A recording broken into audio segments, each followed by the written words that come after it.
jamaah, oh jamaah. Alhamdulillah. Alhamdulillahirabbil alamin. Kembali lagi di Islam Itu Indah. Jamaah Islam Itu Indah, indah rahmati Allah yang ada di rumah, yang baru bergabung kita ingatkan lagi. Hari ini kita sedang membahas tentang tema orang tuaku kok berbeda. Nah ini Masya Allah ya. Jangan sampai salah pengertian dulu nih. Kita membahas bicara masalah tentang kewajiban dan lain-lain. Tadi sudah di awal dibahas sama guru-guru kita. Berbicara masalah tentang kewajiban dan tanggung jawab sebagai orang tua. Dan juga jangan sebagai orang tua malu untuk meminta maaf kepada anak ya. Ini Masya Allah luar biasa. Dan sekarang kita lanjutkan lagi, kita akan melihat sebuah tayangan terlebih dahulu tentang namanya juga anak-anak. Ini dia tayangannya nih. Langit. Yang udah jatuh langsung dibuang. Pak.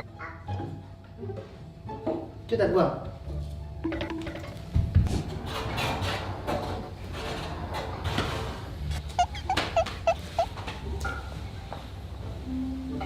Kunci mobil. Bang.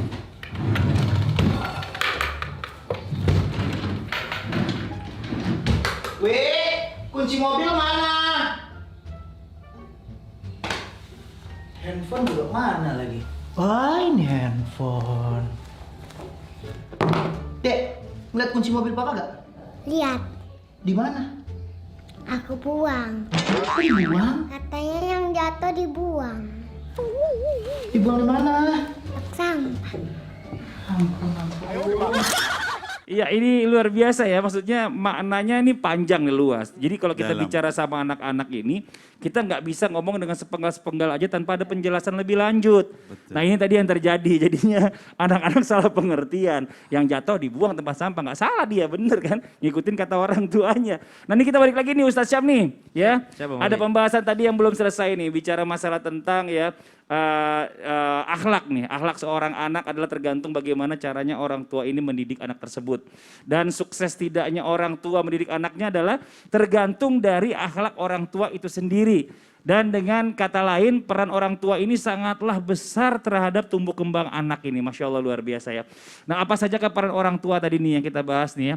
Yang mungkin perlu diperjelas lagi supaya kita nih sebagai orang tua ini bisa paham bagaimana caranya mendidik anak yang sesuai dengan zamannya nih. Dan sesuai dengan syariat Allah, agama Islam. Mohon izin. Tafadhol. Habib guruku Ustaz Maulana, Habib Nabil, Mas Fadli, serta para alim ulama yang dimuliakan Allah Subhanahu wa taala. Rabbi syrah li sadri wa yassir li amri wahlul 'uqdatam min lisani yafqahu qawli. Tanpa bermaksud menggurui ataupun mengajari para orang tua yang sedang menyaksikan Islam Itu Indah, mungkin pengalamannya jauh lebih banyak daripada yang berbicara. Namun ternyata dalam agama kita sudah diatur. Yang pertama yang mestinya diberikan oleh orang tua dalam rangka memperbaiki akhlak seorang anak, maka mereka harus memberikan nama yang baik. Dalam sebuah riwayat disebutkan sesungguhnya kamu sekalian akan dipanggil pada hari kiamat dengan namamu. Maka perbaguslah nama kalian. Hadis riwayat Abu Daud. Kemudian nama itu kan juga adalah doa. Bagaimana ketika seseorang memanggil orang lain, wahai yang mulia misalnya Al-Karim, tapi harus pakai Abdul Karim, wahai hambanya Allah yang Tuhan yang maha mulia misalnya, atau ya Abdullah, wahai hambanya Allah, kan enak gitu. Tapi kalau misalnya dikasih nama yang tidak ada artinya, banyak teman-teman sekarang nih namanya keren, giliran kita tanya artinya apa, wah nggak tahu tuh ya, gue juga nggak pernah nanya ke orang tua gue artinya apa. Maka berikan nama yang mempunyai arti. Itu yang pertama, peran orang tua dalam pendidikan akhlak seorang anak.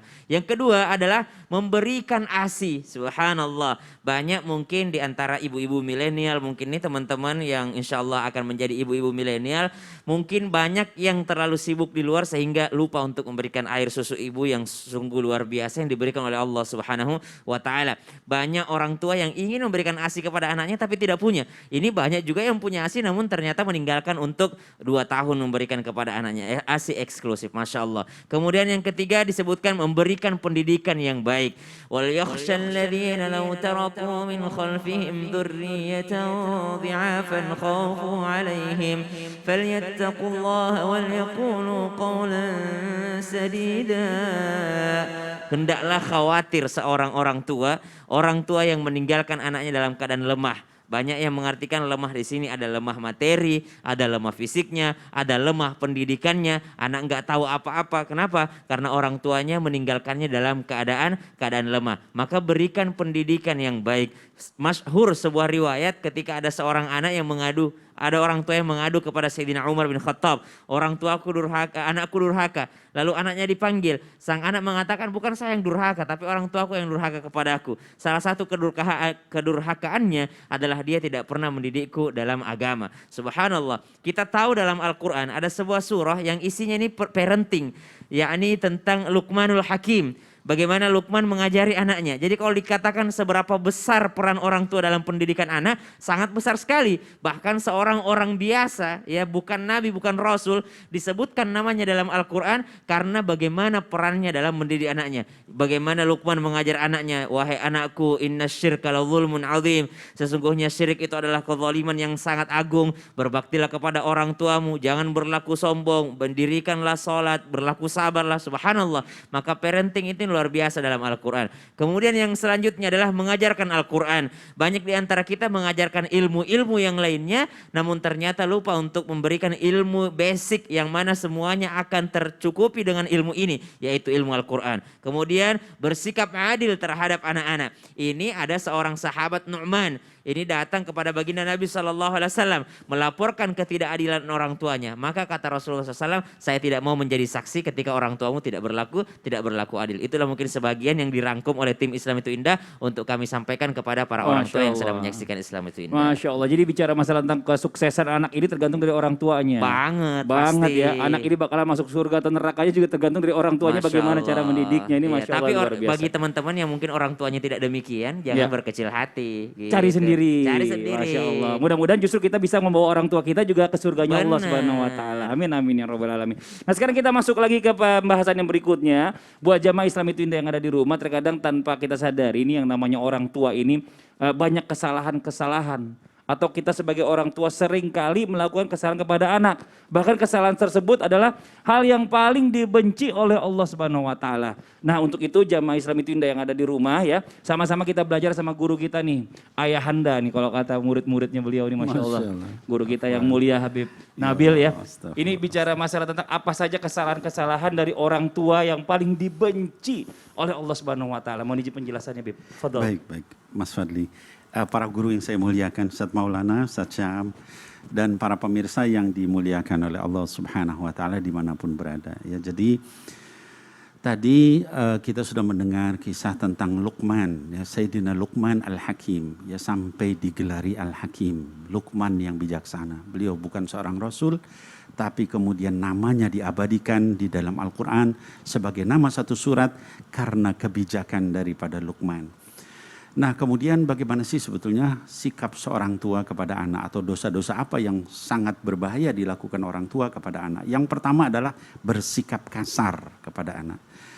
Anak-anakku sekalian yang saya cintai karena Allah, para pemirsa yang dimuliakan Allah, kalau kita melihat Nabi Muhammad Sallallahu Alaihi Wasallam, itu beliau dikatakan tidak pernah sekalipun berkata-kata kasar, ya, kepada anak-anaknya, bahkan kepada istrinya. Sampai Sayyidatina Aisyah radhiyallahu anha ya ardaha menyatakan kalau beliau itu marah, kami melihat kemarahan beliau itu dari mukanya merah padam, kemudian pelipisnya menggembung gitu ya, karena beliau sedang marah tapi beliau diam ya.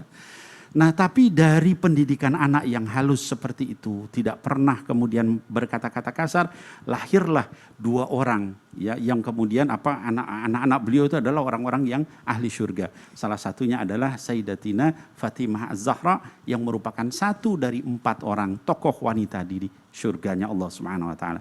Nah, jadi jangan kita berkata-kata kasar kepada anak, jangan mendidik kasar. Rasulullah pernah suatu ketika ada seorang wanita yang minta anaknya didoakan, masih bayi, anaknya masih kecil gitu ya. Mungkin berapa tahun, 2 tahun atau 3 tahun. Lalu kemudian dipangkulah oleh Nabi Muhammad SAW. Ketika dipangku, lagi didoakan, anak itu pipis, namanya juga anak kecil ya.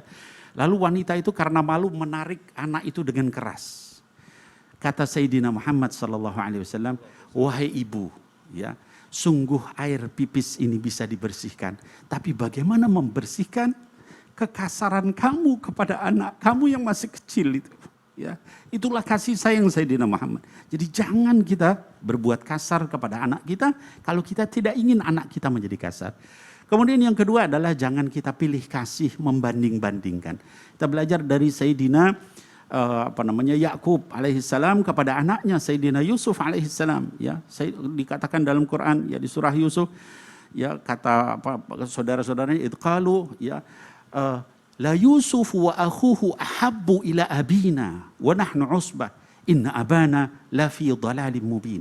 Sesungguhnya Yusuf itu dan saudaranya itu lebih dicintai daripada kita-kita, kata saudaranya yang lain. Ya, sungguh ayah kita itu sesat yang nyata, padahal seorang nabi. Akhirnya kemudian terjadilah makar, Nabi Yusuf dimasukkan ke dalam sumur dan seterusnya. Kenapa? Karena ketidakadilan itu. Padahal Sayyidina Yakub itu melakukan itu karena memang dia tahu bahwa Yusuf ini nabi, akan jadi nabi dengan mimpinya, tapi anaknya nggak paham. Akhirnya terjadi begitu. Nah, jadi kita jauhi yang demikian. Kemudian jangan juga kita mendoakan keburukan kepada anak-anak kita. Ada seorang ulama besar, Al-Imam Hasan Al-Basri rahimahullah ta'ala anhu, suatu ketika diadukan sama orang, anak saya ini nakal terus. Saya udah didik dengan baik, saya udah berusaha doakan. Kenapa? Kata Imam Hasan Al-Basri, apa pernah kamu marah sama dia? Pernah.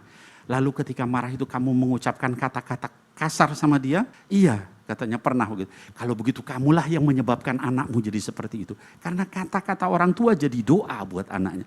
Jangan pernah kita menyatakan tidak baik. Ya, ada seorang ulama ya di Hadramut di Yaman, itu kalau marah ya kepada anaknya, dia malah bilang, kamu ulama, ya.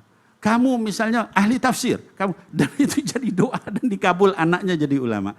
Nah, jadi hadirin wal hadirat, kemudian yang terakhir adalah memberikan pendidikan. Dahulukan pendidikan agama, pendidikan akhlak kepada anak-anak kita sebelum pendidikan yang lain. Sehingga nanti mereka mengikuti akhlak kita, mengikuti adab kita, dan kemudian menjadi orang-orang yang baik budi pekertinya. Wallahu a'lam bishawab. Allah, luar biasa ya Bib ya. Jadi kita bicara masalah tentang anak-anak ini memang nggak segampang itu juga ya. Jadi Betul kesalahan sekali. itu sering kita lakukan karena ya mungkin tanpa sadar membandingkan dengan kakaknya atau adiknya. Akhirnya iri, Masya terus Allah, jadi marah. nauzubillah, astagfirullahaladzim. Ya kita harus banyak belajar nih sebagai orang tua ya. Kayaknya kita jadi orang tua ini nggak boleh berhenti yang namanya belajar bagaimana caranya bisa mendidik anak dengan baik. Nah sekarang buat jamaah yang ada di rumah nih mungkin langsung aja nih ya. Yang udah nggak sabar ya pengen dijawab pertanyaannya sama guru-guru kita. Langsung aja kita masuk ke segmen Tanya Dong Ustadz. Kami semua tanya dong Ustadz. Langsung aja kita masuk ke pertanyaan yang pertama. Ini Masya Allah ya. Dari Instagram dari @rahkia_. Assalamualaikum Ustadz, saya mempunyai ponakan. Sekarang dia udah menikah. Tapi dia tidak direstui kedua orang tua laki-laki tersebut. Karena kedua orang tuanya kemakan hasutan sama tetangganya. Jadi lebih percaya sama omongan tetangga daripada sama anaknya sendiri. Dan sampai sekarang orang tuanya masih tidak mau menerima. Padahal menerima ponakan saya sebagai menantunya. Padahal udah selalu berbuat baik tapi tidak pernah dianggap. Harus bagaimana sikap ponakan saya dan suaminya terhadap orang tua yang seperti itu Ustadz? Mohon izin dijawab guru kita Ustadz Maulana. Silakan Ustadz Maulana. Ya izin Nabi, izin Sasam. Baik gini, berbicara tentang perihal ini, bagaimana cara mendapatkan restu, kan sudah nikah. Nah, jadi tinggal menarik perhatian, mencuri perhatian daripada mertua. Jadi kembali, harus camkan ini, menikah adalah bahagian daripada amal ibadah. Jadi ketika ada terjadi konflik seperti ini, jadikan itu sarana ibadah buat kita. Sarana untuk mendapatkan perhatian dan ini. Dan yang paling penting bermusyawarah lah. Apa sih maunya mertua? Tidak ada mertua yang mau melihat menantunya anaknya buruk. Pasti mertua itu dalam hal ini orang tua menginginkan anaknya jadi baik. Kemudian tempatkanlah mertua itu sebagai orang tua kita. Jadi jangan jadikan lawan. Justru jadi sesuatu yang membuat kita enak, nyaman. Dan yang paling penting tetap berbakti dan berbuat baik kepada orang. Masya Allah. Jadi tetap berbuat baik aja. Iya. Ya kan? Batu yang keras aja ditetesin air terus aja lama-lama bolong juga tuh batu. Pokoknya gitu ya. yang kesalahan kita sebenarnya itu menempatkan mertua sebagai orang lain. Betul. Tidak harusnya mertua itu jadi orang tua kita. Masya Allah. Jazakallah khairan kasiran. Makasih banyak Ustadz Maulana. Kita masuk ke pertanyaan yang berikutnya. Dari Instagram juga masih dari @tia_dwisari. Assalamualaikum Ustadz. Saya mau nanya. Bagaimana caranya menghadapi orang tua yang lebih menyayangi hartanya dibandingkan anaknya sendiri? Astagfirullahaladzim. Dan bagaimana cara menghadapi orang tua yang pilih kasih? Nah ini Ustadz Syam nih dijawab nih. Ini sebenarnya orang tua sayang sama hartanya kayaknya nggak gitu, salah pengertian. Salah kayaknya dia pengertian nih. nih kayaknya nih. Dari Iya. DP-nya sih masih adik-adik nih, adik-adik lucu gitu kan. Iya, ada Subhanallah. Tapi ilmu. kalaupun orang tua lebih menyayangi hartanya dibandingkan anaknya sendiri, ya udah kita menunjukkan kepada orang tua bahwa kita nggak butuh hartanya. Karena biasa alasan orang tua tuh kan papa kerja itu buat kamu juga, nak. Papa tuh kerja buat kamu, papa kerja buat kamu. Padahal kita nggak butuh gitu.